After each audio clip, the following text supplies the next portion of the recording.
Wait for it, and we're live. Hey, all you crazy sci-fi and fantasy fans. It's time for your daily dose of shenanigans over here at the Blasters and Blades podcast. Just a couple of nerdy veterans and one chaos coordinator geeking out over our science fiction passions and fantastical fantasies. A place where magic is king, the sky is the limit, and space is the place. We are the podcast that puts the fun in dysfunction. So without further ado, we're going to let our guest, Miss Lydia Sherrer, introduce herself to our listeners and viewers at home. Hi, everybody. I am Lydia Sherrer, and I'm a best-selling urban fantasy author. Do some science fiction, too, now with Bane Books.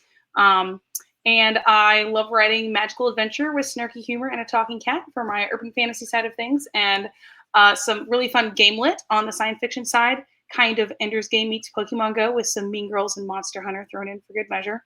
And I have the delight of co-authoring with John Ringo. You might have heard of him. He's written some great stuff.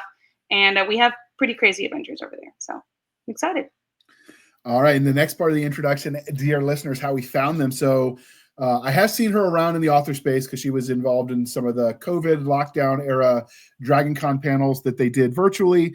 But in addition to that, when we set up the partnership recently with Bane, where we're going to dedicate the first few episodes of every month to Bane authors, and in return, they're going to share our stuff and we're going to share theirs. And hopefully all of us can grow our audiences. I made the mistake of being less than clear with their booking person. And instead of getting 3 episodes for May, they gave me the entire month of episodes. And then I'm just, okay, you did the work. Fine, we're booked. And that's how we found Lydia. So welcome to the show. Thank you very much. I'm glad to be here. All right. The next part of the introduction, dear listener, are the religion questions. So we got to see if she passes the test. Are you ready for this, Lydia? Yes, I am ready. Go for it. All right. Star Wars, Star Trek, or Firefly? That's really hard. Firefly. Okay. What is it about Firefly that speaks to you? So if you had asked me 10-ish years ago, I would have said Star Wars. But it is no longer Star Wars. It is now Firefly.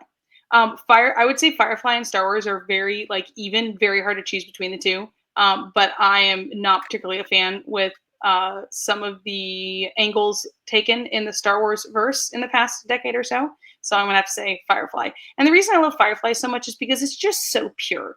Like, it's just pure fun, pure good storytelling. And the actors in it absolutely loved what they were doing. And you can tell on the screen. So just great storytelling, great acting. And it was a tragedy, like an absolute tragedy that it did not continue.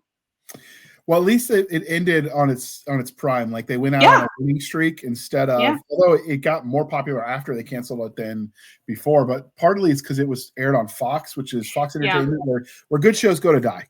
Yep. And so I'm very glad they did the movie. The movie was very good too.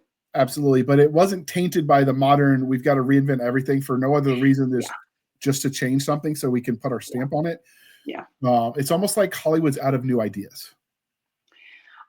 Or Hollywood just has too much of a pine cone stuck up its butt to actually talk to people with good ideas. Possible. So one of the things, though, they've talked about bringing back the Firefly.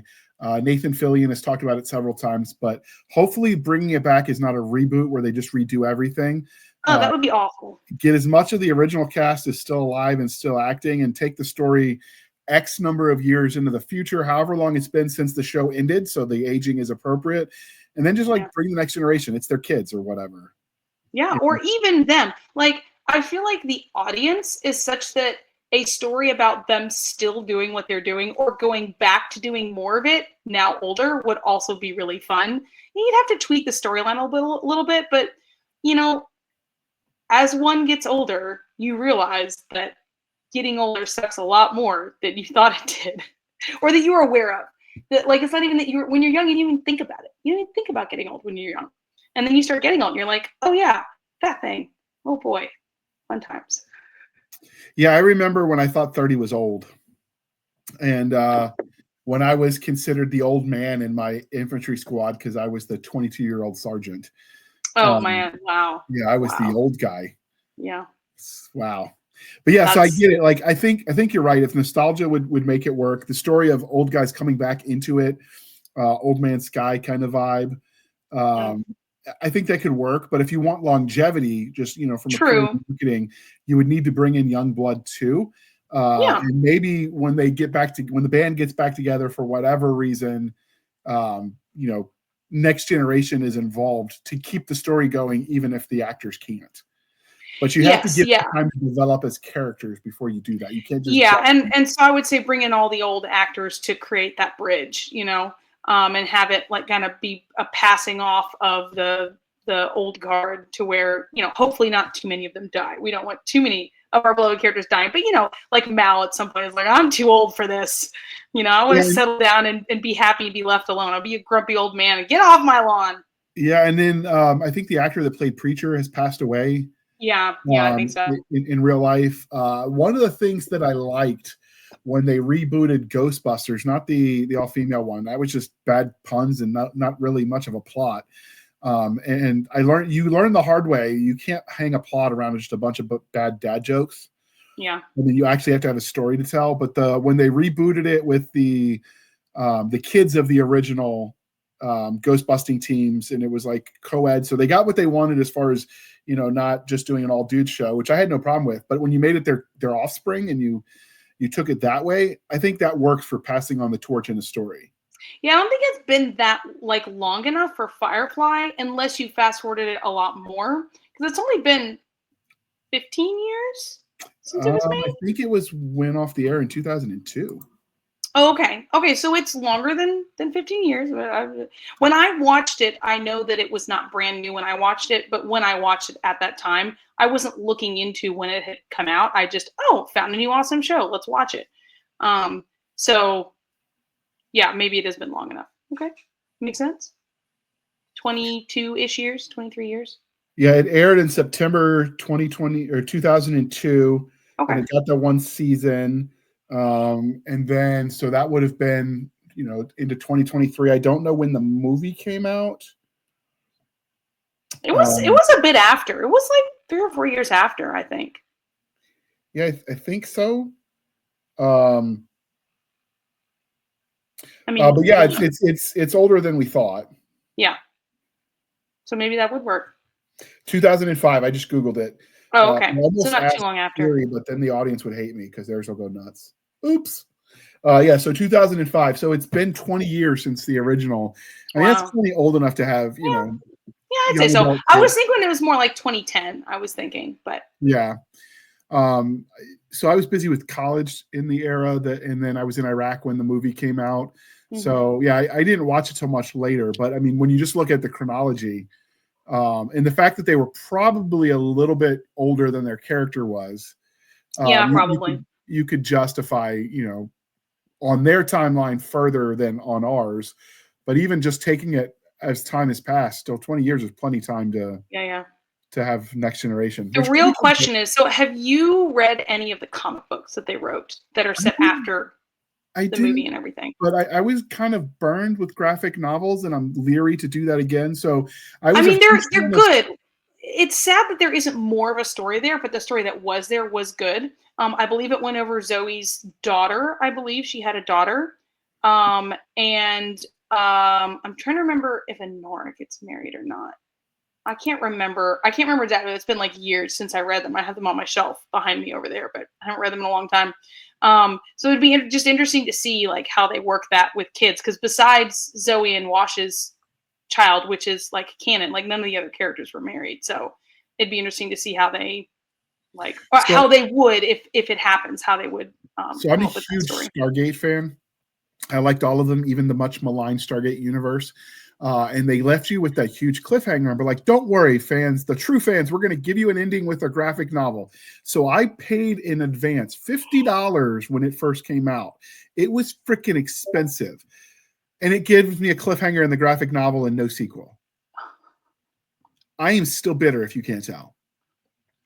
So I'm a little bit leery on, we'll give you more content you like, just overpay for picture books. Oh my gosh, that's horrible. I feel bad. I feel bad on your behalf.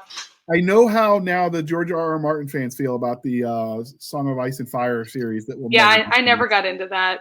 Like, I read the first 3 books and then was it Rothfuss is the other one who left his Rothfuss, Name of the Wind. I did read his first 2 books, and They were definitely well written. He has a definite talent with prose, but he definitely was having a hard time sticking any kind of coherent storyline, and that's kind of why, at least for me, it just I was kind of annoyed he didn't continue it. He didn't like give me any more, but I honestly didn't really care that I don't really care that he's never going to finish it because I don't really care about the story because he didn't make me really care about the story. But anyway, he's a very good writer.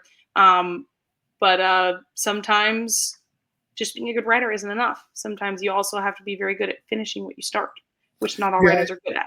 So, and that's why that's all my entire point was everybody who's ever got that one series that they fell in love with and were never given an ending to. I can understand where they're coming from because that's how I feel about the Stargate universe. Yeah. The one guy that gets an exception is Robert Jordan because on account of he died. Yeah, dying is a good excuse. And his wife did a good job of making sure it was finished. So absolutely. Well, he knew he was passing, so he was working on that even before he passed, getting all that.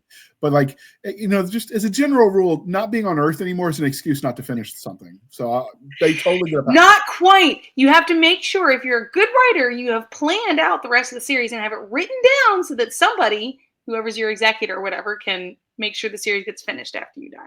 I thought you were going to go totally get a Ouija board and start summoning the spirit to come back and keep working. No. Or the other one is the J. Andrews something. There's something Andrews was a female author that did romance and stuff or mystery. I know my mom used to read her, but long after she was dead, they just kept finding novels in her trunk. Funny how that happens. I'm sure it was ghostwriters, but at a certain point in time, how big was that trunk? Was it like a Mary Poppins bag? Well, I'm pretty sure when James Patterson dies, they're just not going to announce it. They're just going to keep publishing James Patterson books. I'm sure he has a huge archive of plot lines and fleshed out plots. And they're just going to keep publishing them with his name on them. Why not? If it sells. Yeah, they just got to Weekend at Bernie's him and prop him up against the jukebox and just not tell anybody. Or just a cardboard stand-up. Yeah, that would work. But so anyway, that was it for me. Okay, because we are polytheistic here at the Blasters and Blaze podcast, Game of Thrones, The Wheel of Time, or Chronicles of Narnia? Chronicles of Narnia, hands down, no hesitation at all. Well, Game of Thrones, in my opinion, is not worthy to be in that list. Okay, so I'll say the writing quality is definitely there, but I have a lot of problems with the author's worldview in terms of how would I say this? So it's grimdark.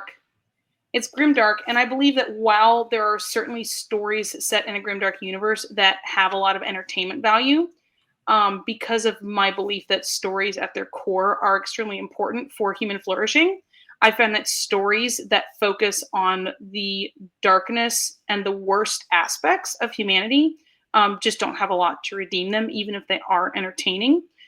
So that's one reason why I'm just not a big fan of the Game of Thrones by George R.R. Martin. Now, what they did with the TV series is a little bit different. And no, I've not watched the TV series and heard a lot of people were really annoyed by it. So, but I can't really speak on that because I haven't watched the TV series.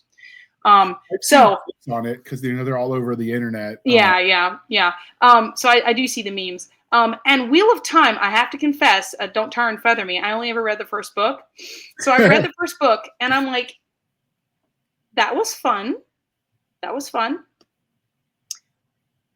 I have a life to live and a career and I have to work for my food.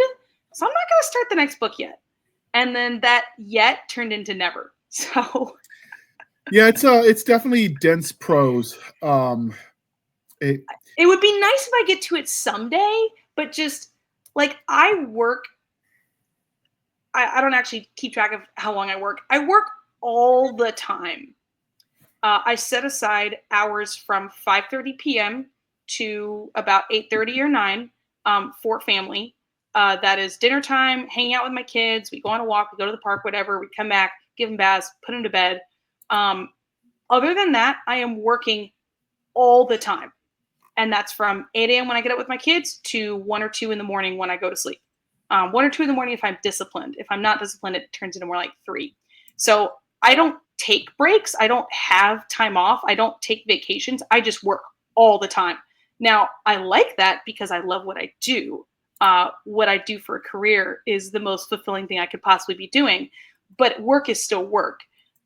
So it's not like I'm like, oh, I'll just read on the weekend. Like that's not how it works. I work on the weekend too. Now, I don't work on Sundays because Sunday is just like it's the Lord's Day and it's like family day. So it's like blocked off entirely. But we don't do oh, I get home from work and now I have the evening to myself. When you're a parent of 4 children, you don't get the evening to yourself. You get the evening with your kids. So anyway, definitely Chronicles of Narnia. I grew up on Chronicles of Narnia. I loved the Lion, the Witch, and the Wardrobe, like the old Lion, the Witch, and the Wardrobe. Old, like 30 plus years old. That was a lot of fun. I watched it growing up and read all the books. And the prose it takes a certain taste to really appreciate C.S. Lewis's prose in the Narnia books. I actually like his prose in his nonfiction books a lot better. I actually went back and reread the Narnia books to my kids. My oldest was probably about 5 or 6, and my youngest was 3 or 4, and they seem to like it okay. But I'm reading this and I'm like, this is not as engaging as I remember it being when I was a kid. So I don't know. Maybe kids are more engaged by it. I don't know. But I have a dramatized audiobook version of it that I think Focus on the Family did maybe, where it's got like sound effects in the background and each different person has its own voice. So it's kind of like sound booth theater style.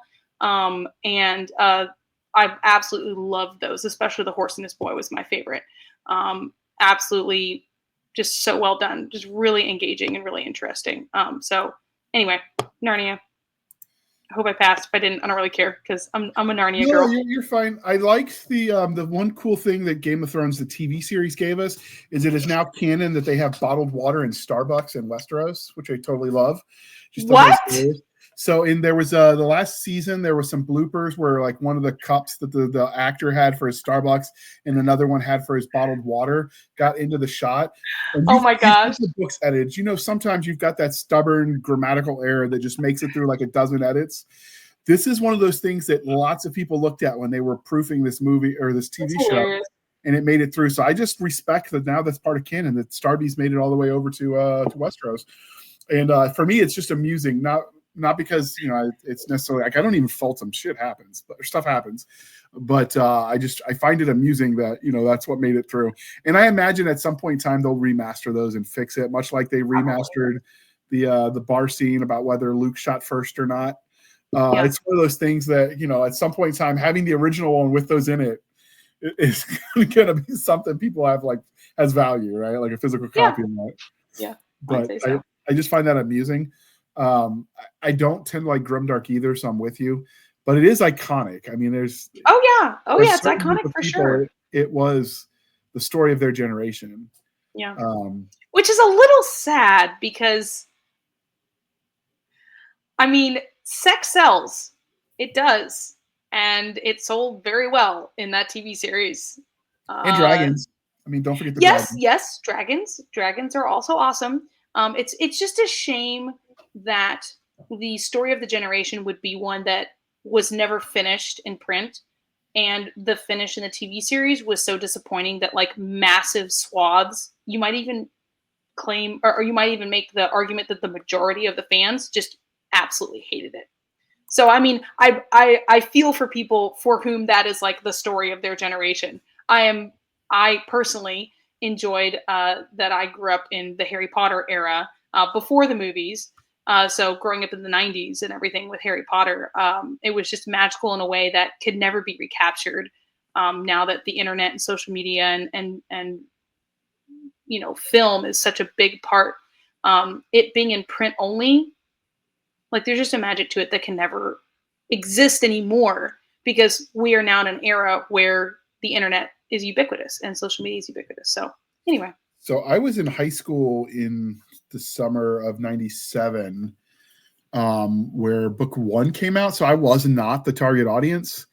So I never really got into it. So yeah, Harry Potter, I've never read the books. I've seen parts of the movies. I fall asleep most of the time when the kids want to watch them. I'm just checking for light leaks, people. I'm No, not actually sleeping. Checking for no, light. you're fine. I did. I think I read the first three when I was the first four when I was 14. And then I read them as they came out. And I will absolutely admit, going back and rereading them now as an adult, I can see how some adults would just not be that interested in them because it is prose for a younger audience. Since She was I smart, though. She grew the prose She as her did. audience age. Yes. That is Yes, she did. genius. Mhm. Yeah, I would agree with And that. there's a very humorous. I've read excerpts of it. Somebody took Harry Potter book 1, but wrote it with all the characters had a Scottish brogue, which is hilarious. And there's audiobook sections of it. That Oh is my gosh, right that'd be up so there with funny. Gilbert Godfrey reading 50 Shades of Grey. Oh yeah. Oh yeah. I But wish it's Gilbert now has Gilbert passed away? I I thought I don't heard that. think so. I don't know that Okay. I think that everything, like Gilbert Godfrey could read anything and it would be hilarious. Doesn't matter what it is. He could read a cookbook and it would be hilarious. Like him reading 50 Shades of Grey, I almost suffocate. I'm laughing so hard when he does that. I would love for him to read my books, like have like the actual audiobook version and then the Gilbert Gottfried version. That would be awesome. Apparently, I just checked. He died in 2022. Yeah, I thought so. I thought I remember hearing that he had passed away. Yeah, so oh well. But yeah, I don't know. It's one of those things where it was definitely iconic for people. Although you get to a point after a while where everything was a Harry Potter reference, and I'm like, people, you do realize there are more books than that out there. So for me, I was reading the Homecoming Saga as a kid by Orson Scott Card. Mm-hmm. It was the Belgariad and the Malorian by David Eddings. I mean, did you read his Ender stuff? The whole Enderverse? Not as a kid. I read it as an adult. Oh, okay. Um, Interesting. I'm trying to think of some of the other classics. Well, I don't know if it's Cloudy, but Tad Williams, Yeah. Terry Pratchett, Terry Oh Brooks. yeah, Terry Pratchett for sure. So, Surprised you didn't give me Discworld as one of my options. well, so when we do the selection for the religion questions, as it were, largely what we do is because some of our audience is coming from Nick Garber, one of the co-hosts, who's a comic guy. So we've got graphic novel comic book fans, and I guess anime. They're all kind of lumped together in my head.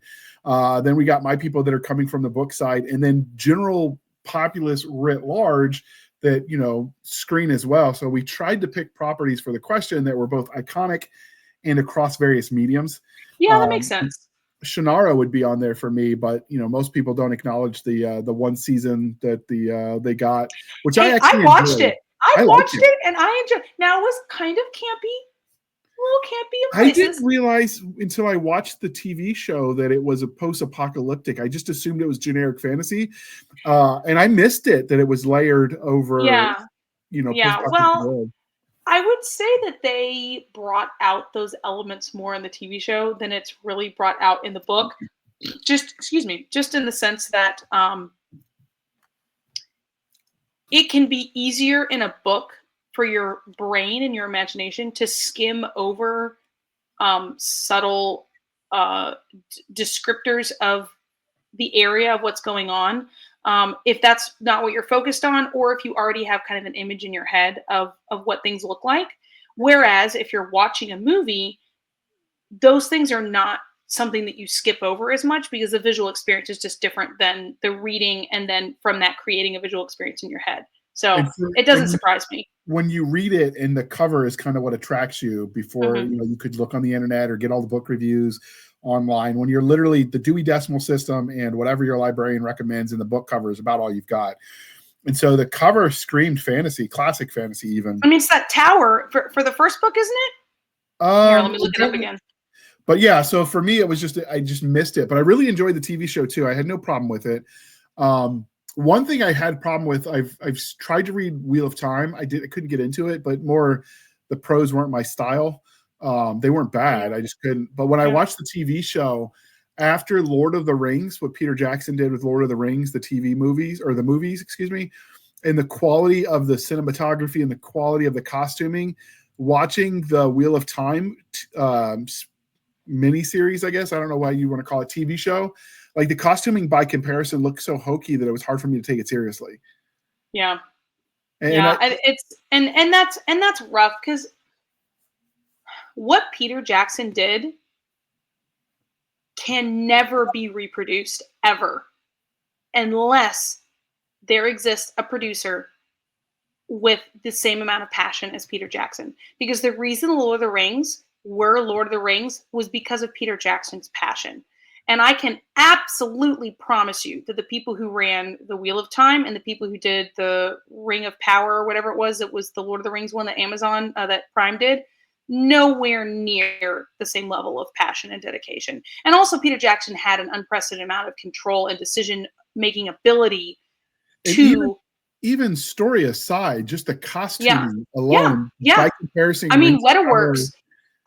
I can assure you, Wetaworks were not doing the costuming for Wheel of Time and Ring of Power. Like, honestly, the stuff in Ring of Power, theater. I feel like the stuff in Ring of Power came from Amazon. They just bought it off Amazon, you know? Yeah. And like you said, it's like watching the pros do it, and then after watching what Peter Jackson did, it was like watching the high school theater troupe put together a movie. Yeah, I agree. And it's sad, but it's not really surprising in our day and age. Yeah, but I mean, costuming, it's only gotten cheaper for them to do a lot of that stuff. So the excuse of cost isn't there.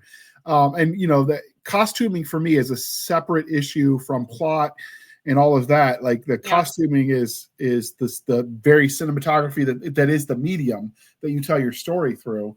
So for, like I said, and like for the Ring of Power, I tried to watch that one, and one of the seasons where they're on the island, it's very clear that they used AI graphic kind of thing, green screen. Yeah, I didn't watch that one.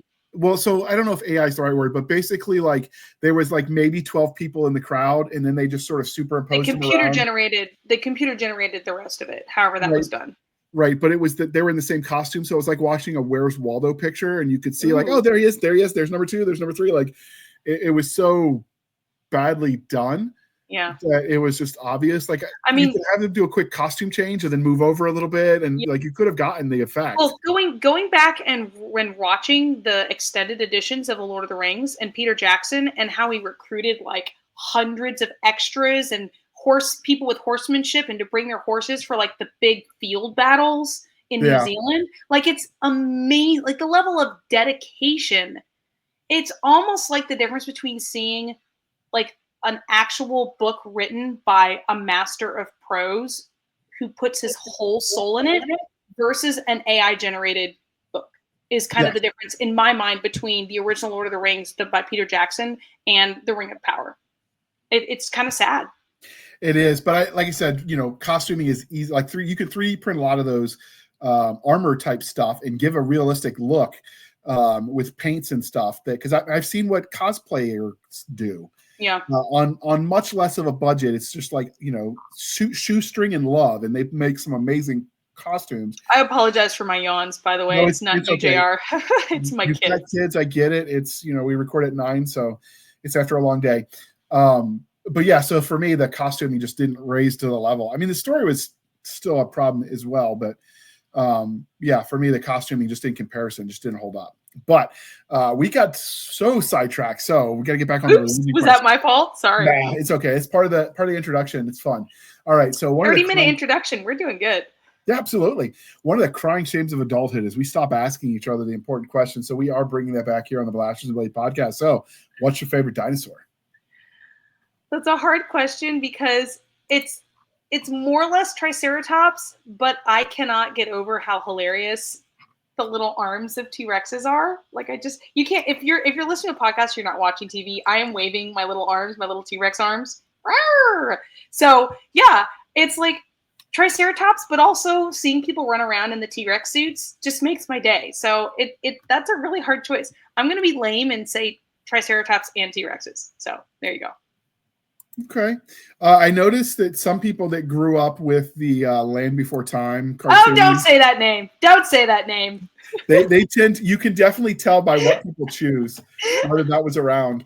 The other one was forget what it's called, Dinos, I think. It was Knock the Mama. It was on the Friday, thank goodness it's Friday in the 90s. You know I didn't watch that one. Oh, that was a good one too. I don't remember what dinosaurs they were supposed to be though, because obviously, you know, they were so humanoid. It was kind of, I mean, they could have been lizard people for all I know. Yeah. But yeah. I like Triceratops because of Land of Time. I like T-Rexes because of T-Rex suits. So, and also like Chuck Norris riding on a T-Rex. You know, like you can't really top that. So. Yeah, Land of the Lost was another one that was good for dinosaur exposure. Yeah. In addition to the Not Jurassic accurate necessarily, but it's there. But we want it to be true, just like Journey to the Middle of the Earth. We want it to be true. That was a fun movie. Not Was accurate, the but fun. Brendan Fraser, I think, was in it? I don't know. I don't do too well with actor names. Now, you haven't mentioned the dinosaur in the room, Jurassic Park. No, I just did. I said, obviously Jurassic Park, but Oh, okay. I thought you had. I must have missed that. I didn't hear that. That's fine. it's okay. But yeah, for me, like I don't know, I dig it. But Stegosaurus is another good one. Yeah, I've actually learned a lot of actual scientific dinosaur names recently because there is a book that my boys love that's called Dinosaur Beach, and it has a pronunciation guide at the back for a bunch of different types of dinosaurs, like the Brachiosaurus and the Diplodocus and the dang it, I'm trying to remember the name of the giant crocodiles. It's like Mosasaurus or something. I don't remember. It's hard to remember off the top of my head, but like it has it all spaced out in the different syllables, and then the syllable that's emphasized is like in caps, so it makes it a lot easier to kind of remember. And I've read it enough times that I'm able to remember the names a little bit more. Because I look at the name Diplodocus and I think in my head Diplodocus, which is not correct. So having it showing where the emphasis is a lot of fun. So anyway. I love reading about dinosaurs. I would be terrible writing about them because I don't know anything about them, but I'll read it. I'll read about it. I enjoyed the Jurassic Park stuff. It got ludicrous, but it was fun. Yeah. Did you watch, what was it? The Primeval stuff? Primeval stuff. I guess not, because I'm not sure what you're talking about. Primeval was the name of the show. And basically the premise was that all the cultures that had like cryptids, they were actually ancient creatures coming through time anomalies. And so this was like an X-File type organization that was to hunt these down and corral them back to the right time zone. No, I never saw that. There was Primeval set in the UK, and then there was Primeval New World set in Canada, because all alien planets are Canada. Obviously. But yeah, it was really good. They actually stopped making that one when they ended it. It wasn't because there wasn't fans. Fans loved it. It was just so expensive back then to make it, because with all the special effects and all the like things they had to build, probably. Right. And so I kind of get the impression if they were doing it today, they'd use some green screen magic, and they could probably do it cheaper. Just because we've kind of seen behind the scenes now. Yeah. Well, but I mean, something I was just thinking of when we were talking about green screen stuff is, Rings of Power does not have any excuses at all, because Dune was fantastic. Dune 1 and 2, the recent Dune. And they were able to create a cinematic experience that was like unrivaled. I've never seen anything that gorgeous. And it was deep and powerful and well done and like artistic. Excuse me. So for Rings of Power, it's not that just the tools have changed and this is just the new era. I just think that Amazon, personally, I think it was an Amazon money grab.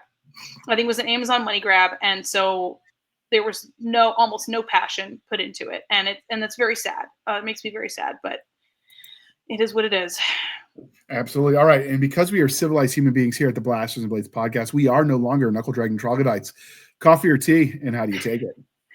Well, I have my mug of tea here, and I have Sir Edgar Allan Kipling, Magical Talking Cat Extraordinaire, there on the front, with the rules of cat, which is 1, never beg. Cats do not ask, we tell. 2, give humans what they need, not what they want. And 3, never explain anything unless absolutely necessary. And there's Sir Kipling again. I am a tea person through and through. My aunt married a Brit or an Englishman. I'm not sure which they prefer to be called. I think Englishman. My aunt married an Englishman, and my whole life growing up, she always was sending us tea stuff from across the pond. And so I grew up loving tea for that reason. And then so when I started writing my urban fantasy book series, tea is a big part of it.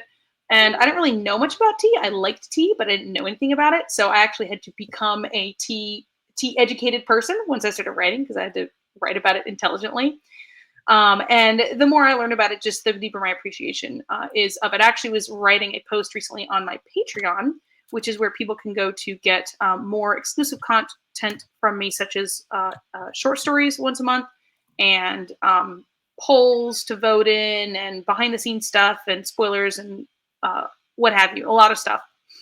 And I was writing the ultimate tea post, and I was looking up pounds of tea consumed versus coffee consumed worldwide by year, and other stats like that. And tea has been around about 2,000 years longer than coffee has. Actually, possibly more. Probably like, I think 4,000 BC is the first record of it in China. And I think coffee, the first record of it was something like 880 or something like that. So anyway, tea's been around a very long time, and it's extremely versatile and diverse. And I will say, though, I was converted to Arabic coffee when I was studying Arabic in Syria, in the Middle East. And I will definitely drink a good cup of Turkish Arabic coffee. It's similar, but it kind of comes under the same umbrella, Turkish Arabic coffee. Or basically they boil the grinds in the water, and you drink the coffee and leave the grounds down at the bottom of the cup. As opposed to a lot of other methods where it's like steeped and then strained out and stuff like that. And it just has some very special, unique spices in it and flavorings that just make it an extremely magical taste bud experience that I've not found to be the case with most, American coffees, even Italian coffees. Though, I mean, Italy makes some amazing coffees. I'm just not as much of a coffee person. But when I really need to stay awake to meet deadlines, I make myself a double batch of Arabic coffee and then a gigantic mug of hot chocolate, and then combine the two. And that'll last me like all night long. I mean, I'm not saying tea isn't cool. Like, tea does what tea does, but I'm just saying the Enlightenment happened after we discovered coffee. Well, a lot of things happened after we discovered coffee, and, causation, correlation. I'm just saying, I've actually had. But the Enlightenment didn't happen right after we discovered coffee. So I think that's a point against your argument. Around, to become in the common. I wonder if the Boston Tea Party hadn't happened, if they hadn't had the intolerable taxes on tea from the British East India Company. I wonder if America would be a tea country too, if we would have switched to coffee. I suspect it's pretty likely that tea would have had a much greater influence in America than it has. Now, tea has been growing in popularity in America, but we're definitely more of a coffee country, just in terms of the number of people who drink coffee versus tea in America. Now, in other parts of the world, of course, that's not the case. I think in Turkey, the stats are like 80 to 90% of people in Turkey drink tea. Now, that doesn't mean they don't also drink coffee at times, but just in terms of surveys, like, are you a this drinker or that drinker? Like, just how people respond on the surveys. So I'm from the South, so tea is only to be drank one way: iced, cold, and sweet. So basically, diabetic coma in a cup. They should have so much sugar in it. It holds the spoon standing straight up. Yes. That sort of tea causes massive pain in my mouth because I have very sensitive teeth, and sensitive teeth are sensitive to not only temperature but sugar. So, which is funny because I have a huge sweet tooth too. So I have to be very careful. I mean, it's good that my teeth are sensitive because it helps keep me from becoming fat, basically. Or else I would just eat sugar all day long. So, kind of a double-edged sword there. I have tasted good old Southern tea, and I have lots of great things to say about it for those who like it. Good for you. That's great. My husband makes a modified form of Southern sweet tea that's more modified for my northern tastes. Now, I'm from Louisville, Kentucky, which was considered like a border area. So I could call myself a Southerner, or I could call myself a Northerner. It's kind of how I'm feeling on the day. But my husband makes a unique blend of sweet tea where he mixes a lot of flavors not traditionally seen, like just some fruit flavors and some spice flavors that you wouldn't normally see at like a restaurant sweet tea. So we call our little gourmet sweet tea recipe. And he puts a fourth to a third of the amount of sugar in it that one would normally sweeten sweet tea with. So it's much sweeter than the hot tea that I drink, but much less sweet than traditional Southern sweet tea. So for me, sweet tea needs to come with Wilford Brimley popping up and warning me about the diabetes. That is how I know the tea is right. If he doesn't come to warn me about it, it's not sweet enough. Yeah. In my opinion, unsweetened tea, unsweetened iced tea is a affront against humanity. So agreed. All right. It's like, if it's not going to be hot, it needs to have sugar in it. Like, if it's going to be cold, throw the sugar in it. Because if it's cold and there's no sugar, it's just miserable. Absolutely. All right. Well, we've gotten way off track, and we do want to talk about the book that brought you here. So we're going to pause for a moment while we shamelessly shill for the man, and then we are going to jump into talking about your books. They were called the Human Marine Corps, but their cause was never humanity's, until the sleeper awoke. A century ago, all but 2 members of Lance Scipio's unit were executed for bringing dishonor to his regiment.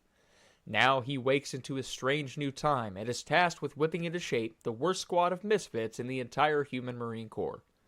The price of failure? Death. This completed series is set in the worlds of the hit Human Legion series by Tim C. Taylor, now released with a special novelette titled No Marine Left Behind, Freedom Can Be Won. So dive into this debut novel by author J.R. Handley as he takes you on an action-filled sequence of military science fiction glory. All right. Thank you for sticking with us through that commercial interlude. All right. With that out of the way, so we're obviously here to talk about the TransDimensional Hunters series that you co-wrote with John Ringo, which is why I didn't say by Lydia Sherrer. It's with Lydia Sherrer, because if I put by, I'd have to include him, and then the title gets to be too long. Yeah, it'd be a long title. Yeah, and if I did by just you, I would feel like I'm insulting him who co-wrote it with you. So I'm spent way too much time trying to get that right with my some of my friends that did help with the podcast. We finally settled on with after much debate and much coffee. Maybe this was just an excuse for the coffee. I don't know. All right, so we appreciate you sticking with us through that commercial interlude, dear listener, dear viewer at home. So where did the premise for the TransDimensional Hunter series come from? So around the time that Pokemon Go came out, John Ringo started messing around with it. I don't think he would consider himself like a techie type person. In fact, he'd probably consider himself a Luddite in many respects. But he does like messing around with cool new things that come out. And so when Pokemon Go came out, he played it some. And the idea came to him of having a storyline where there's a game where you fight and defeat monsters in this like real world game that you're walking around outside with, like Pokemon Go. But in actuality, the monsters that you're fighting are real, just unseen. And so he came up with that premise when Pokemon Go came out. And I think that was 2014, 2016. When did the Pokemon Go app come out, JR? You can look that up if you want. Yeah, I'll do that while you're talking. Yeah. So that's when he came up with the premise. And I think he wrote at the time, for anyone who's familiar with how John Ringo's brain / muse works, is his muse talks to him. And when his muse talks to him, he does nothing else but write, including eating or sleeping. I have heard tell that he at times has written entire books in a couple weeks and got maybe like an hour of sleep at night for weeks on end and just wrote it and then like collapsed for, a week of recovery or whatever. So it's kind of a, when the mood takes him sort of writing schedule. And so when he came up with this premise, and I think for other instances and other ideas that he's had, he'll come up with a premise and things will just start appearing in his head and he'll just write it. And so at the time he wrote about 40,000 words or so that was kind of getting into the beginning idea of the book. And that beginning was set in, current day. So the mid to early teens, 20 teens, and, with smartphones and stuff. And so that's what he had. But for whatever reason, he didn't continue with it. Either his muse wasn't talking to him or he had other projects he had to work on, and it kind of languished. And in 2017, he met me at LibertyCon. And by that time, he had decided that he was looking for a co-author to work on it with. And that was when he met me and saw my books. And, we talked about, kind of what I brought to the table. I was an indie published author at the time. I believe I had 4 or 5 books out at that point in the indie sphere. And he liked the look of the books. And, I fit the bill. He was looking for a female YA author or a female author with YA experience, because he felt that a female YA author would do a better job of writing a book series written primarily from a YA female protagonist point of view than he would. He did have some really fun female young adult protagonists in, for instance, his Black Tide Rising series, which people have really enjoyed. Faith and Faith and Hope. I'm sorry if I've gotten the second name wrong. I know one of them is Faith. It's been a little bit since I've read the series. But he just, because the book is, 85% from Lynn Raven's perspective, he was looking for that female co-author. So that's kind of how I kind of came to the project. But it was originally conceived because of Pokemon Go and that app coming out specifically. So, and that came out in July of 2016. It was 2016. Okay. So it honestly wasn't that long after he came up with the idea that he approached me at LibertyCon. It was just about a year. So, it hadn't been sitting around all that long, but I guess he had just decided that it wasn't something he wanted to continue solo with. And so when he and I agreed to work together, he sent me that initial 40,000 words that I then used as like the foundation for all my plotting and world building to kind of flesh out what we were going to do. We agreed on all that stuff. And then when I wrote the book, I kept some of the exact prose and dialogue from that original 40,000 words. Some of it had to be updated, of course, because we updated it to near future, 2040, instead of it being the 20 teens, so that we could throw in some more like sci-fi feeling technology and use AR and VR and kind of that futuristic or near future technology with it instead of dealing with the smartphone, which honestly would not have made a very good book in my opinion. So we did not stick with the Pokemon Go smartphone platform. Yeah, the Pokemon Go is an interesting craze. Although, as much as people made fun of it, like it got people moving and exercising, and in America, that's a good thing. They did have some snafus with them putting it. Like I don't understand exactly how the game works. I haven't played it. I haven't had a smartphone long enough for that. But some of the game encounters, that you walk with the GPS has you in places inappropriate to engage in that. Like I think in Germany, they had some of the Holocaust sites had actual like way stations, some churches, that sort of thing. Yeah. The Navy got involved because some of the sailors were playing it because, in a lot of this, both the Air Force and the Navy tech side, you tend to get a lot of nerdy people that are Of course. Yeah, of course. And so getting the sailors walking was good, but unfortunately some of that stuff, because the original game didn't factor anything but the map and an overlay of the grid. So some of those Pokemon stations were like on classified sites or near things that sailors staring at their phones because they were playing the game as they walked would run into. Yeah. So they cleaned that up really quick, but I'm just like, they were moving, so good for them. Yeah. So it started with Pokemon Go. What is the link to Pokemon Go other than it's an app? Like, what is the link to that in the story? So Pokemon Go was the idea of, it was kind of the first augmented reality game. Now, I am not by any stretch of the imagination an expert on the history of game development, so I could be wrong about that. But from my knowledge of having lived through the 90s and the 2000s and the 20 teens and stuff, it's the first major augmented reality game that was big enough that most people have heard of it.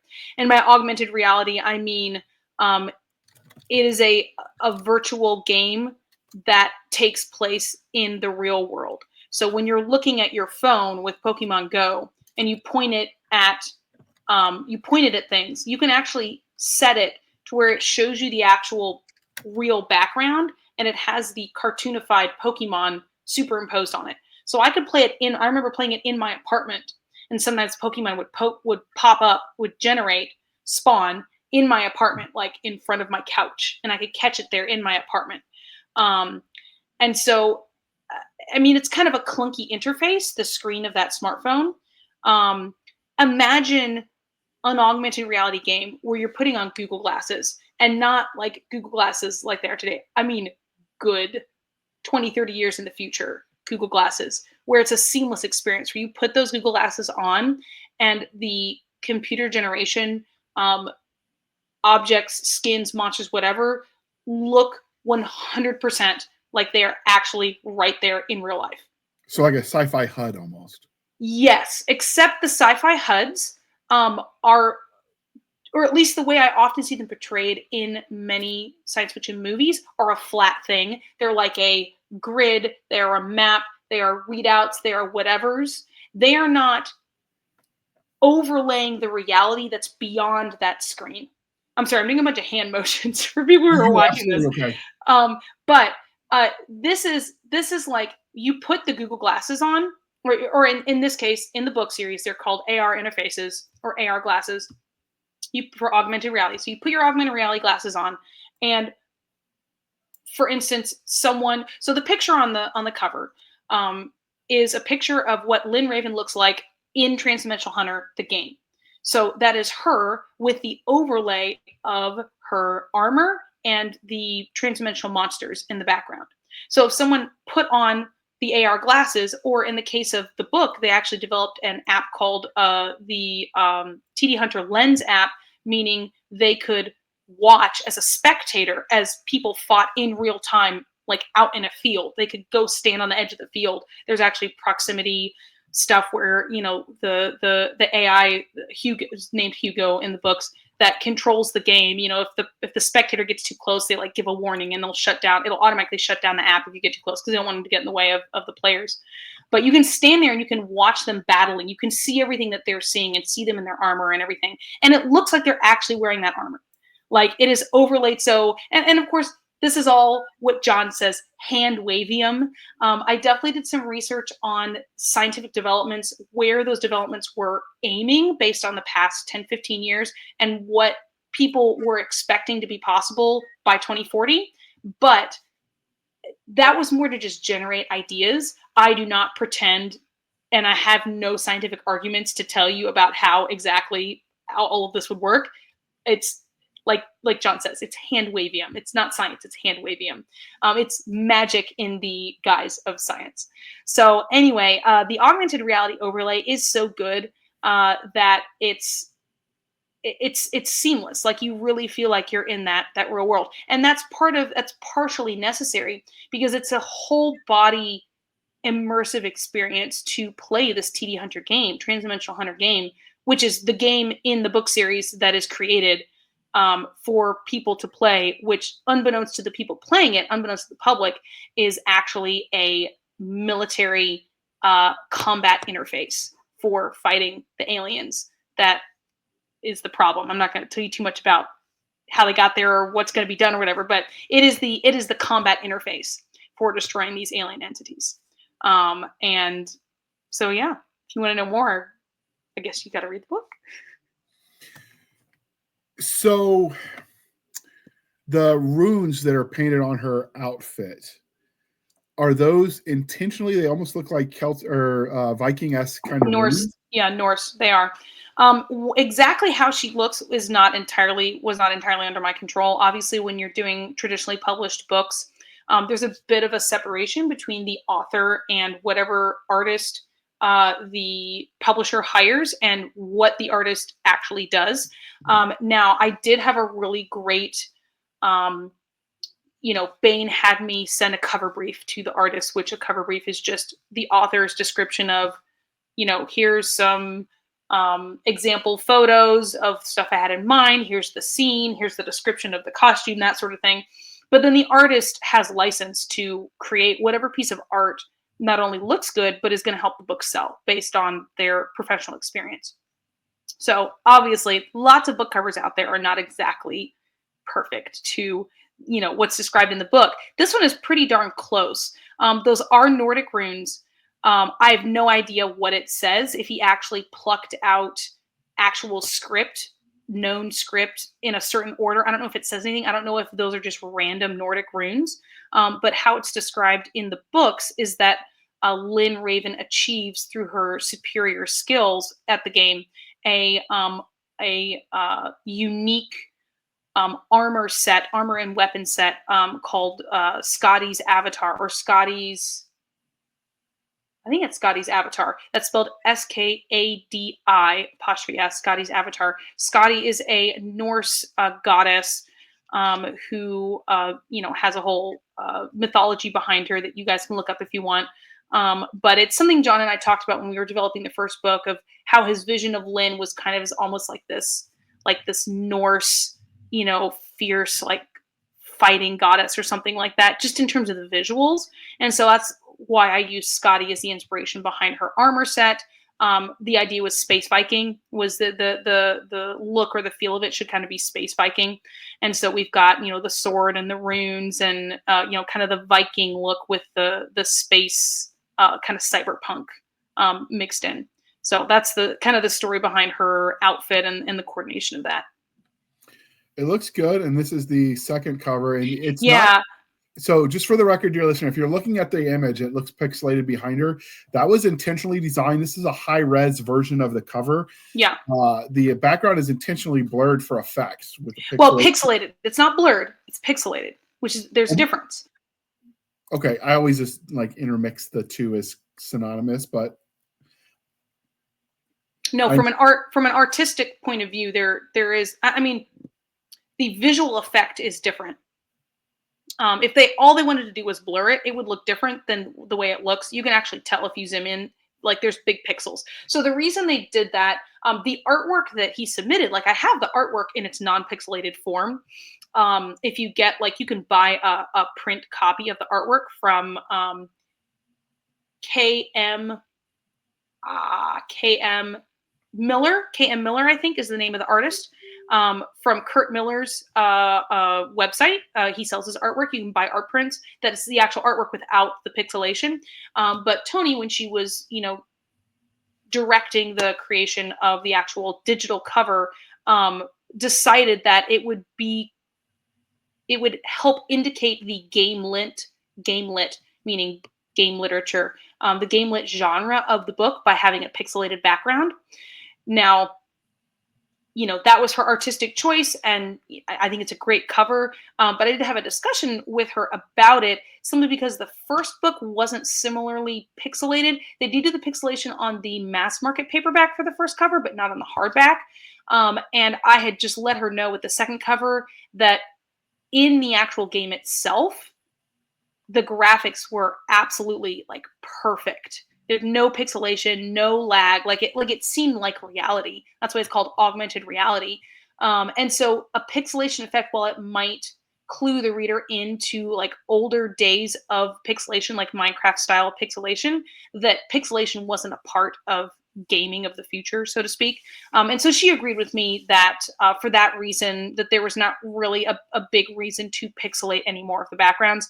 So for instance, if you look at the cover for book 3 that is on pre-order right now, it's more of an actual scene with multiple characters in the background fighting this creature, this TDM, transdimensional monster, in the background. And so it would have been really inappropriate to have pixelation on that cover, because it's not just here's Lynn and here's the gaming background, the non-real background. It's here's multiple people in the entire scene and they're interacting real time with this augmented reality. So that's the reason why that pixelation just shows up on the background of that second book. And it's not across the series. But I don't know, there's a little detail there about how traditional publishing works and all the artistic decisions for covers and stuff. So it was fun times. I really enjoyed working with the artist on those. Yeah, that's one thing I didn't even realize, until I started publishing myself, that covers aren't actual scenes from the book.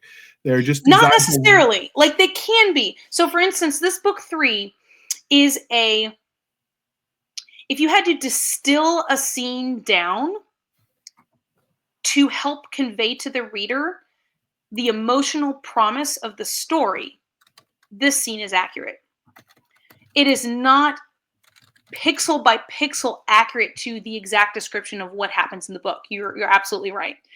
Because the purpose of covers, just like the purpose of book descriptions, is not to tell the reader exactly what happens. It's to give the reader an emotional promise. It is promising the reader, this is what the story contains, and this is the fun or scary or fantastical emotions that you're going to go through reading this book.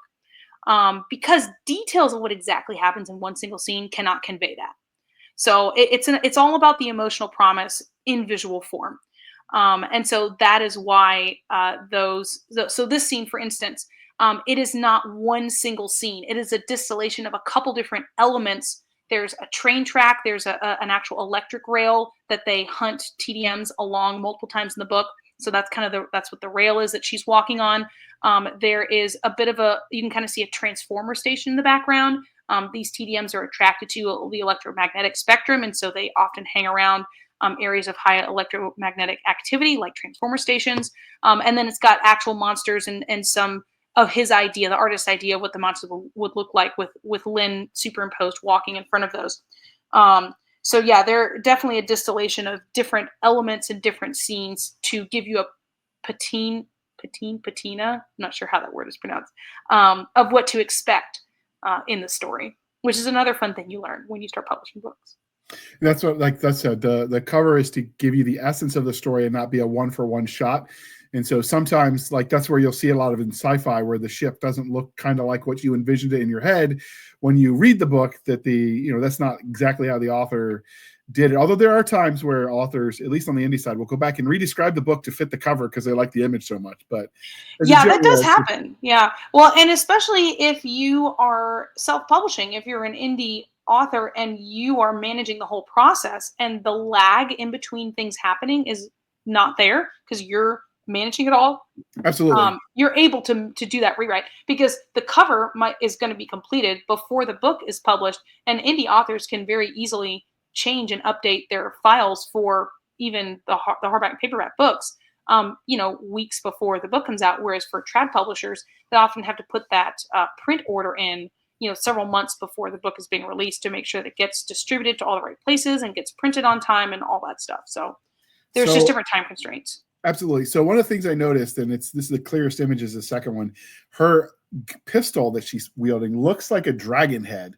What is the story of the weapon? Is it intentionally like that, or is this just like an avatar? No. It's absolutely intentional. I mean, and that's part of a plot point in the first book. So the gun itself, the gun class, is called Dragon.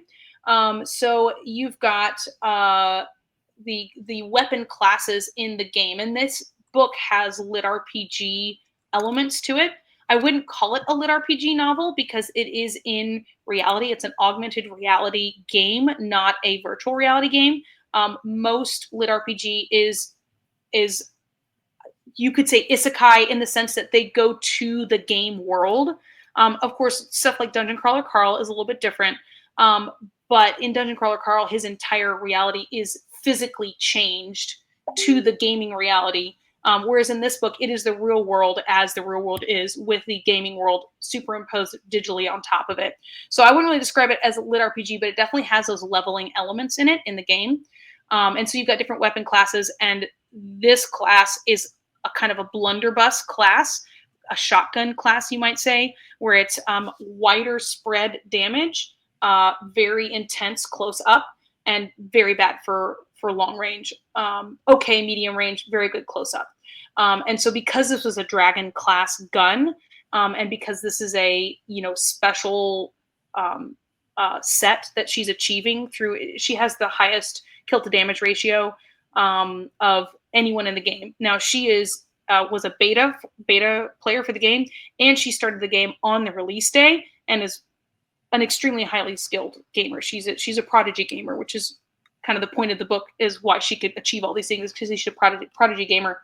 So because of that, she was kind of the leading edge of the game leveling. She was able to achieve this entire set because she was able to maintain her kill to damage ratio, which just means that the total amount of entities killed versus damage that she has received from those entities is the highest, meaning the most damage that she's done and least damage that she has received. I'm bad with math, so the whole ratio thing throws me off. My husband, who's a much bigger gamer than I am, helped me come up with a lot of the terminology, because even though I have played lots of games in my life, I don't really pay attention to the exact terminology of stuff. My husband's a game designer as well as a big gamer, so he memorizes and is much more familiar with the terminology. So yeah, it's a dragon class weapon, and so I decided to just give her a dragon-headed weapon because it's freaking awesome. And why not? Like, why not have a gun with a dragon head on it? Absolutely. It's silly not to have it. Looks like a bastard sword, maybe hand and a half. It's hard to tell from the Yes. So that sword is very special as well, because most bladed weapons, most melee weapons, so non-ranged weapons in the story, are either one-handed or two-handed. And so if they're one-handed, they're usually in a certain range of size, and going above that size is going to be a two-handed. And you can have, just like many games, you can either have two one-handed weapons, or you can have one two-handed. Interestingly enough, that sword that Ronnie is holding in this cover, I should have said something to the artist about this. The sword that it is based off of is a one-handed sword. It might look familiar. It might look a little bit like the Master Sword from Zelda, which there's a whole in-book joke about why it looks like that. There's a reason, and that is a one-handed sword. But in the book series, it is a two-handed class weapon. So I didn't catch that. I'm noticing it just now that the artist depicted Ronnie as holding that with one hand. Now, there is a gap above his hand, between his hand and the hilt. So I guess you could argue it might be like a two-handed sword. He just doesn't have two hands on it. I don't know. But anyway, Lynn's sword, which is called Wrath. The sword is called Wrath. The gun is called Abomination. And if you read Monster Hunter International, and you're familiar with the weapons in that, yes, Abomination is named after the Abomination gun. In Monster Hunter, I asked Larry Correia if I could name it after that gun because I'm a big fan of the series, and he said yes. So there's a fun little crossover there. So her sword is longer than the normal one-handed swords, but it is still one-handed, which means that she is able to wield, she's able to dual wield. She's able to have that melee weapon and the ranged weapon at the same time. And later in the series, she does achieve a shield, kind of like a kite shield type thing, which in the game is called a force shield, which has knockback damage. So it is primarily a defense thing. It gives defense bonus for her entire team, and in fact, her entire hunting group, if she's hunting in a big group. But it also does have knockback damage, so she can bash things in the face with it, and it can destroy them. So fun times. That's probably way more detail than you wanted to know, but I am. Nope, it's cool. So what can you tell us about her as the main character? Lynn Raven is at the beginning of the book series, she's definitely a wallflower type, in the sense that part of her backstory is that she came into puberty very early. And so in middle school, had visible breasts and was very badly bullied as a result of that. You can imagine, middle school boys and the sorts of things that they would say about a girl, and maybe even some of the older, boys, like early in high school, some of the older boys, what she had to go through, some low-level sexual assault, groping, guys making comments. And so she definitely was affected by that, very much withdrew into herself and turned to gaming as a means of survival, both to preserve her mental health and as a thing to do to stay in her room and still be active with the world. And so she became very, very good at gaming. She's a prodigy gamer, but hates the outside, wears super big baggy clothes, hates being seen by people, hates interacting with people in the real. In the book series, it's called In Virtual and In the Real, as opposed to like online or in real life. So if you hear me say in the real, that's why the first book is called Into the Real, where that term came from. So in the real, she doesn't want to be in the real. She wants to be in her, not necessarily virtual reality. She does some gaming on wall screens, which is just a fancy thing that I came up with as a smart paint. Very cool stuff coming in the future. Smart paint on the wall, which can project things on a screen, and you can move it anywhere in the room. You can have it like on the ceiling or on the walls. But anyway, she plays lots of stuff on her wall screen. She doesn't really do VR headsets so much. They give her headaches. But she's a hermit and an introvert and a wallflower and absolutely kicks butt in virtual gaming, and nobody knows it because her virtual gaming persona is Larry Coughlin, a grizzled old former spec ops guy who is very laconic and mercs in this extremely popular game called Warmonger. And so she makes tons of money in secret merking in Warmonger as a super scary like gaming mercenary. So you would hire him to fight on your team. Kind of think, oh gosh, my brain is empty all of a sudden. What's that very popular game, warfighting game, not Black Ops. Sorry about Call of Duty? Oh, Call of Duty, yes. I'm so sorry. I had a blank there. No, you're fine. kind of Call of Duty style, futuristic Call of Duty style. So you can hire her to be on your team to make sure that you win. So if you're some, Wall Street bro or whatever, and you want to rub it in your buddy's face and be like, we won, like you could just throw money at Larry to come in and be on your team and make sure you wipe the floor with the other team, stuff like that. So that's Lynn Raven. And the entire book series is about her coming to terms with the opportunities that come on her, which is to beta this new augmented reality game. So it's out where there's sunshine and people and mosquitoes and ticks and sunburn and all these different things, people she has to interact with. She has to come to terms with this opportunity that comes to her, opportunity of a lifetime. It will change her entire life and provide for her and her family. She has to come to terms with that. And like, what am I going to do? Am I going to step into the real? Am I going to face my fears? Am I going to develop as a person? Am I going to stand up and voluntarily take on these frightening challenges and responsibilities and fight and be brave? Like, what am I going to do? And so she has to face that and answer that. And throughout the book, she develops, she levels up in a way in her personality and her maturity and her abilities as she faces these challenges. So I am not laconic. I am very loquacious. So there you go, JR. So were there any secondary characters that you get really attached to? Oh, absolutely. Like, I am definitely a character-driven sort of author. So there's her team, which is the teams in this game are teams of 5, or at least the official competition teams. There's a whole competition that she does, and they're all 5-person teams.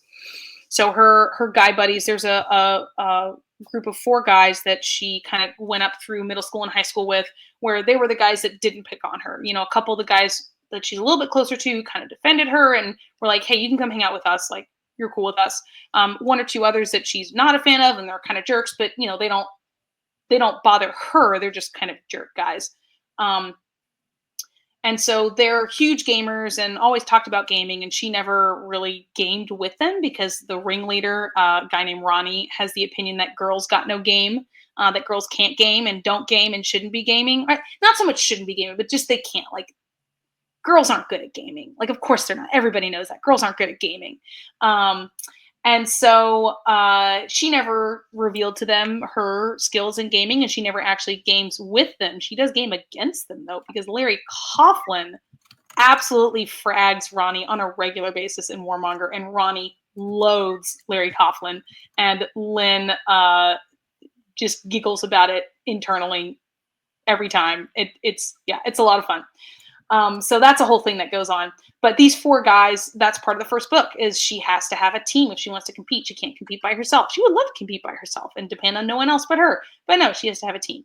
And so she kind of comes to terms with dealing with other people and learning how to build relationships and learning how to compromise and how to lead and how to be the mature person in the room.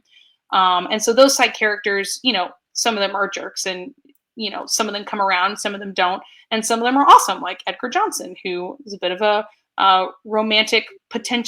potential romantic person, not romantic person, a person who could become a romantic partner to Lynn, but you've got to read the books to find out what happens with that. He is always in Lynn's corner and is a gentleman and a super great guy to be around, and he's a lot of fun. And then there's Lynn's mom, Matilda, who is a single mom and a ER nurse, and so she doesn't take shit off of anybody. She's very fun. And then there's a kind of mentor figure that Lynn develops in the game called Steve Riker, who's part of the game tactical support, who's former Spec Ops, who's very fun. They build a really great relationship. And a couple other, minor side characters. But everything that I write, everybody that I write is 3D and vivid and fun. So unless they're the villain and then they're 3D and vivid and deliciously evil, and you can't wait for them to get their comeuppance. So. Okay, so who is the protagonist, or should be the antagonist, I guess, in this one? Is it the monsters? Is it just the world itself? So the overall antagonist would definitely be the aliens, which Lynn doesn't know that they're aliens, and you get to read the books to find out exactly when that's revealed. It's not a secret like from the reader up front, because the back of the book, like the description on the back of the book, basically reveals it. So it's not meant to be a secret to the reader. Not like, for instance, Ender's Game. In Ender's Game. It's a big, huge reveal at the end of Ender's Game. Not that they're aliens, but about, I don't want to spoil it if you haven't read Ender's Game. It's a great book. You should go read it. But there's a huge twist at the end. But to the players, of course, they're clueless because who would play a game where you know that you're actually fighting invading aliens? Nobody would do that. Well, not nobody, some people, but it wouldn't become internationally famous with billions of players. So, sorry, the original question was who the bad guy is. Who the bad guy is? Okay, yes. Yeah, so, excuse me. The aliens for sure. In the first couple books, it's the competition that the other teams that she's competing against. There's a rival team where she lives that's like the high school jocks or whatever that she's competing against. So there's both natural. I'm sorry. I have 4 small children and I don't get a lot of sleep. So sometimes words are hard for me. But there's the environmental, that's what I'm looking for. Environmental antagonists, and also the people antagonists are in the form of, like the high school jocks that are trying to sabotage them and, idiots. Not because they're jocks. There's lots of amazing jocks out there, but I don't like high school drama. Not a big fan of it. So I like turning things on their head sometimes when it comes to high school drama. You have to read the books to find out. I'm saying that a lot.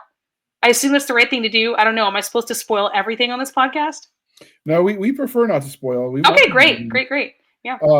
So it sounds like, in addition, just because this is a coming of age story, it's not just the monsters as the bad guys and, whatever's behind that, hashtag mysteries. But it's almost like an ego death or a death of the id, because she's also having to overcome her own demons to become more. Oh, absolutely. Yeah. There's plenty of demons there that she needs to overcome. So yeah, I mean, I write very layered stories. And that's not to say that John Ringo doesn't also write layered stories. I'm trying to think of which of his books I would say is the most layery. Maybe A Hymn Before Battle, which is one of his earlier ones. But at the same time, and I feel like, I don't know if this makes sense to anybody, but I feel like John Ringo writes in vertical layers or lanes. I write in horizontal layers, like layered on top of each other, like onion layers or cake layers, like depth. I write in depth layers where John kind of writes in like lane layers where there's a lot of different lanes that really flesh out the world around and what's happening and all these different people and places and how they're all working together. Whereas I'm working with a whole bunch of vertical layers of emotional depth, maturity, philosophical things, character development, maybe religious aspects if it's that kind of book. And so I think the combination of the two makes for a pretty freaking awesome book series. And my readers, I don't say that because I think that. I say that because my readers leave those reviews. So you can go look at the reviews on Amazon or Goodreads or whatever.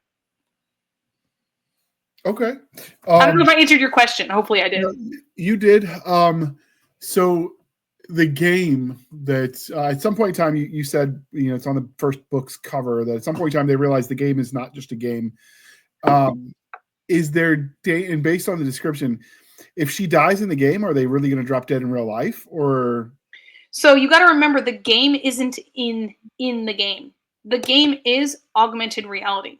Augmented reality is you are in the real world and you are looking at a screen that is overlaying digital images on top of the real world. You are not in a virtual anything. You're not in the game. The game is real. That's kind of the whole point.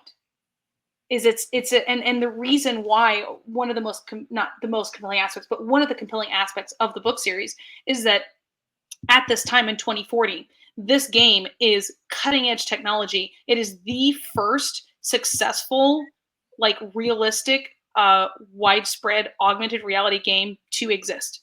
And it's addictive. And I've had a lot of readers come up to me and be like, oh man, I wish TD Hunter was real. Like, I want to play TD Hunter so bad. And I do too. And that's how I wrote it. I wrote a game that I really want to play. Can you imagine being able to put on Google glasses or that sort of thing? And like a glasses, like a big sunglasses that kind of wrap around the side of your head, put on big old sunglasses and have these, the way it works is you have these batons, electric blue batons that in the real world, they are made of something called omnipolymer that can reform to mimic basically any shape that it has the mass to mimic. And so in real life, they transform to mimic the look of the weapons that Lynn is actually holding. So if you looked at Lynn in her, athletic wear, leggings and, shirt or whatever with a hydration pack on her back, she would be holding an electric blue sword and an electric blue dragon-headed gun. Now it might be a little bit smaller, than it would look with the overlay graphics, just based on mass. But she would be holding what looked like those weapons. The reason I made them electric blue is so that people aren't out seeing people like fight and think that it's real weapons. They're all electric blue, so it's a game. But imagine being able to go out to your backyard and like press the activate button on your baton, and it like transforms in this omnipolymer, flows and transforms into whatever weapon, and you put on your glasses, and all of a sudden your yard is transformed and full of these monsters, and you actually get to run and fight, like actually run over there and swing it and like fight these. It sounds like so much fun. And of course there's different, since it is real, the aliens that you're fighting are real. There's not really different levels. Like there's not really an easy, medium, hard level. Now there are easier to kill TDMs, transdimensional monsters. So you could fight just the easy ones. Like if you're an older person, then you don't have the acrobatics, of this 18-year-old who's doing it. You can just fight easier monsters.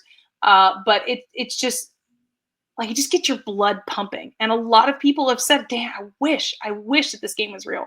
And in 20, 30 years, it might be real. Not the alien part, but the graphics, the overlay, the algorithm, the computing ability. So it's a lot of fun. But I sound excited. It's because just thinking about it, like, it would be so much fun to play. I really wish that this game existed.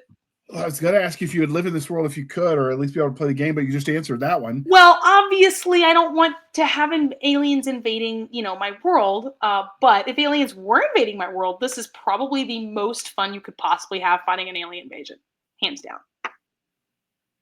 In the Army, we had an expression for that. We said it's the most exciting thing you'll do with your clothes on. Yeah. So I'll have to use that in book 4. I should write that absolutely. Down. I would say credit me, but I stole it from someone else, and I don't remember who either. So rock on. Is there anything about this first book, Into the Real, or the series kind of writ large, the Transdimensional Hunters, that we didn't talk about that you think readers need to know?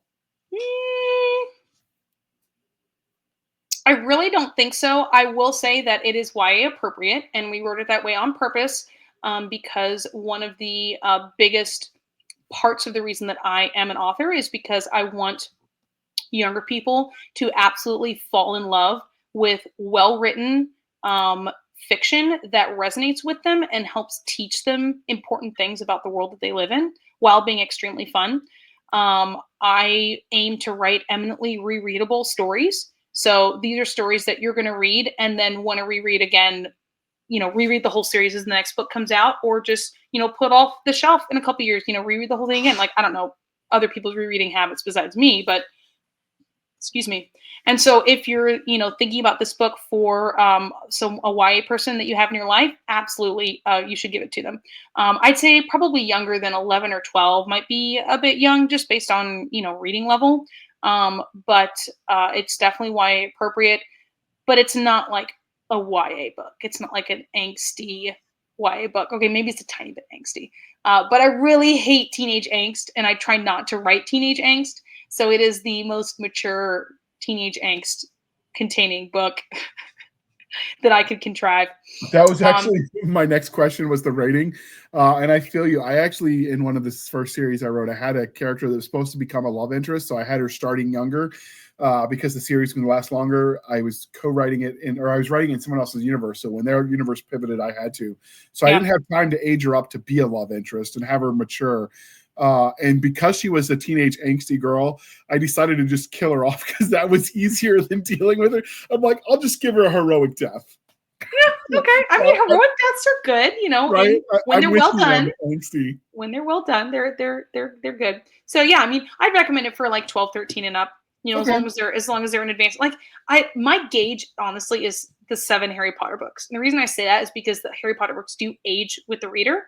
A lot of people start their kids on them when they're like 8 or 9. And I don't know that I would let my 8 or 9-year-old read the 7th Harry Potter book. which is why I think that, I mean, kids starting when they're 11 is perfect if they read one a year until they were older.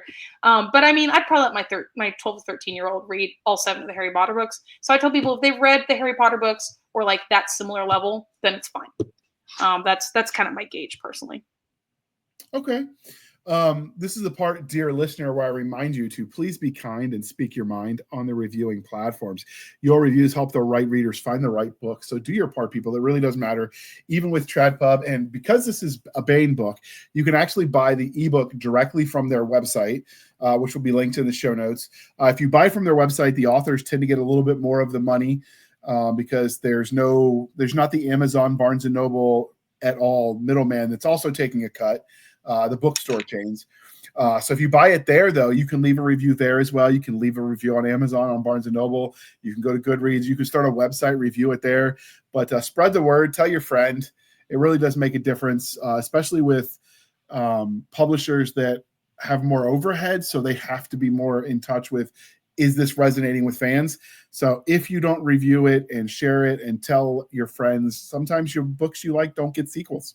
So yeah, absolutely. This is a complementary relationship with the readers and the authors. Mm-hmm. So with that, Lydia, how can listeners or readers find you on the Wild Wild interwebs? And as usual, it will be linked in the show notes. Yeah, it's just my name.com, lydiasherrer.com. And I mean, the spelling is kind of weird, but if you Google Lydia and then however your guess is to spell my last name, I will come up. I've Googled many different versions of my name and I'm up there somewhere. If there's magic and talking cats and Lydia, then I'll come up. So if you can't figure out the spelling, just Google Lydia and magic talking cat. So lydiasherrer.com. And then, on Baen, if you just go to Baen.com and just search for my name and, the search bar, then all the books that I have with Baen will come up as well. Yeah, that's one of those things where I feel sorry for people that got bad names. As authors, if our last name is unspellable and unpronounceable, we just give ourselves a new name. These politicians that get stuck with those names are just stuck with them, and then nobody can find them. They're just screwed. There's a young lady running Kate something. I don't know her politics. I know she's running as a Democrat. Her politics are irrelevant. She's running as one of the youngest people to run because she's like right at the bottom of that age range. Yeah, I'm totally cool with young people getting involved. But what struck me is her last name was like Polish. It was really like just a cacophony of letters. And I'm just thinking that poor girl, like she's got to come up with a marketing angle because no one's going to spell her name right. Yep. I feel sorry for her, man. Right. So my name actually, I am happy with my name though. And I thought about this long and hard before I started publishing because I needed to figure. I started publishing under Lydia Sherrer before I got married. Now we were engaged, but I hadn't actually been married yet when I started publishing under Lydia Sherrer. And I'm okay with it because there are actually not quite a few, but there's at least 3 or 4 main ways to spell the last name Sherrer. It's pronounced Shearer, technically, if you're going with the German pronunciation. My Southern relatives say Sherrer. Depending on, what I'm Midwest, so I say Sherrer. I'm a sharer. I share things, Sherrer. But if it had been spelled the traditional way you spell Sherrer, then it would show up with other, there would be more people out there with that same name. And there'd be more hits on other people. So I'm fine with the spelling because at this point, like Lydia is not a super common first name. My first name was Sarah or, something like that. It would be harder. But if you just Google Lydia author, I come up. I'm the first page of results. If you Google, maybe not Lydia author. I'll have to check that. But I'm in there somewhere if you just Google Lydia author. So you don't have to be able to spell my last name. Like you can find me. And most people know me for my magical talking cat. Sir Kipling and the Love Lies and Hocus Pocus books. So again, Google's your friend, or search engine, whichever search engine you like to use. You do not come up as Lydia author. Oh, okay. Well, if you do Lydia Magic Talking Cat, I definitely come up. Lydia S doesn't come up either because there's a Lydia Saison.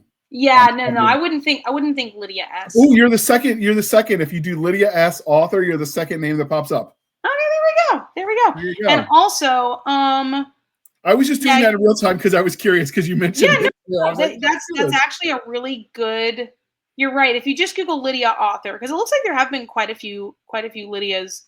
I wonder if you look up Lydia S author, what happens then? Yeah, Lydia Sison. I'm not sure who that is. I'll have to look her up. Lydia Such. Interesting. So I am the 4th result. If you Google Lydia with quotes around it, Lydia S. author, I come up. Well, here, wait a minute. I didn't even put quotes. I just did Lydia S. author, and you were number 2. Okay. Yeah. I was the 4th result. But anyway, I'm not too hard to find. Well, I've also probably primed the well, as they say, because I did all the research to get your show notes right before the show. Yeah, so maybe. All right. So this is the part, dear listener, where I tell you how you can find us. You can find us on our link tree at linktr.ee /Blasters and Blades podcast. Again, linktree /Blasters and Blades podcast, where we link to all the things, the BitChutes, the Rumbles, the YouTubes, the TikToks, the Twitters. We've got our Spotify, our Discord, our Blasters and Blades Facebook group and Facebook page. We have our Blasters and Blades podcast at gmail.com. Again, Blasters and Blades podcast at gmail.com. If you want to email the show, professional purposes only, though, people, save the shenanigans from Stabby Stab over there on the Instagram, Twitter, and the email. You can support the show by going to buymeacoffee.com/author J.R. Handley. Again, buymeacoffee.com/author J.R. Handley. Be sure to put in the comment sections for the podcast, and I promise I will keep my co-hosts duly caffeinated. They will drink that brand coffee till it pours out of their eyeballs, and then they'll swim away on a river of Java, people. And if you want to get some of that brand coffee, link is in the show notes. As usual, code podcast grunts. You get 10% off. We get a little bit of a kickback. It's a win-win. You help keep the lights on. These episodes aren't free to produce, and we appreciate your patronage. And with that, I would like to thank you for spending some of your precious time with us. For my crazy co-host, I am J.R. Handley, and this was the Blasters and Blades podcast. We'll be back next week at the same time, where we'll indulge our love of nerd culture, cheesy jokes, and all things that go boom. And with that, thank you for coming on, Lydia. This was a lot of fun. It was a lot of fun. Thanks for having me, JR.